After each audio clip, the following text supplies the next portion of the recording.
আমি বাটিগুলো সাজিয়ে নিয়েছি যে পাত্রে জল দেব, এবং তোমরাও তোমাদের বাড়িতে এটা করবে। বাড়িতে যা জিনিস আছে সেই জিনিসেই একটু বাটিগুলোতে জল দিয়ে ভরে দিলাম।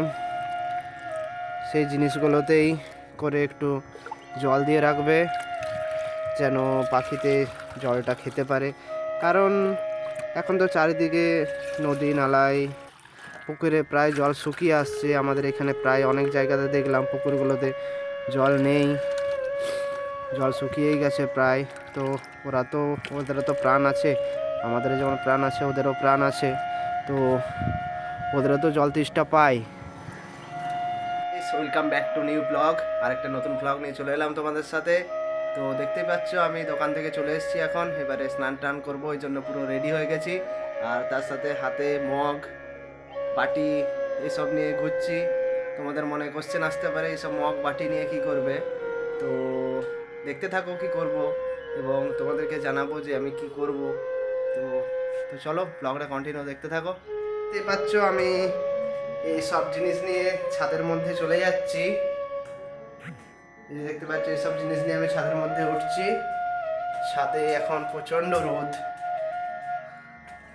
ছাদে এখন প্রচণ্ড রোদ দেখতেই পাচ্ছ। চান করব একটু পরে।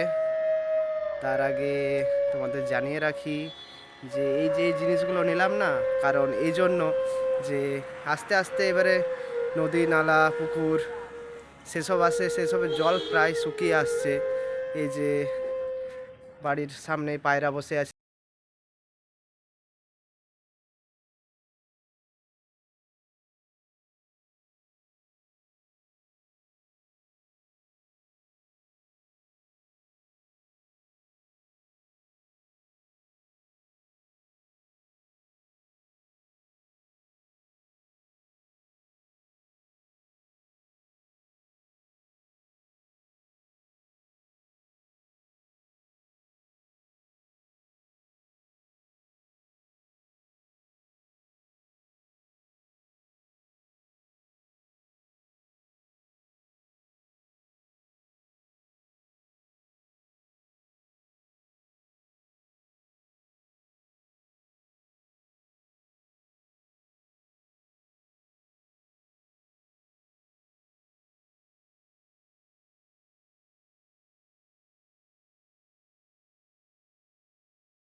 আর সাথে সাথে খাবারগুলো দিয়ে দেবো। দেখতে পাচ্ছ কতটা ছাড়ে ছাড়ে আমি দিয়ে দিলাম, জল তেষ্টা পেলে যেন জল টল খেতে পারে।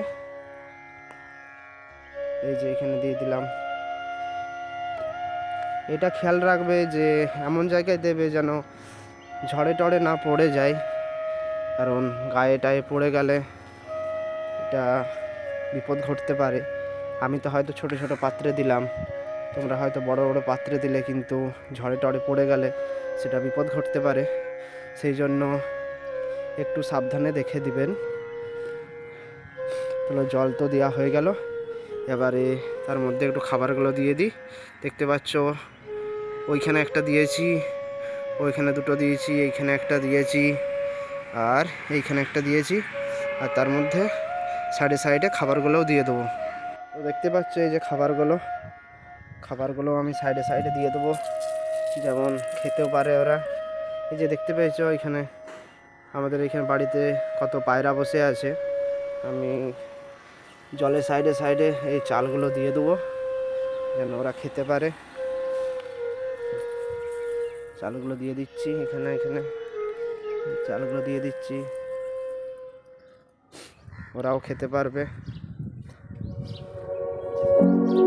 তোমরাও বাড়িতে এগুলো ট্রাই করবে, তাতে অনেক অনেক হেল্প হবে পাখিদের। ওদের তো জল তেষ্টা পায়।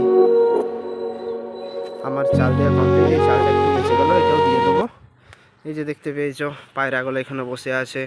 আস্তে আস্তে মানে চরম পর্যায়ে গরম এত পড়বে, চারিদিকে নদী নালা শুকিয়ে যাবে, তো পাখিদেরও জল খেতে অসুবিধা হয়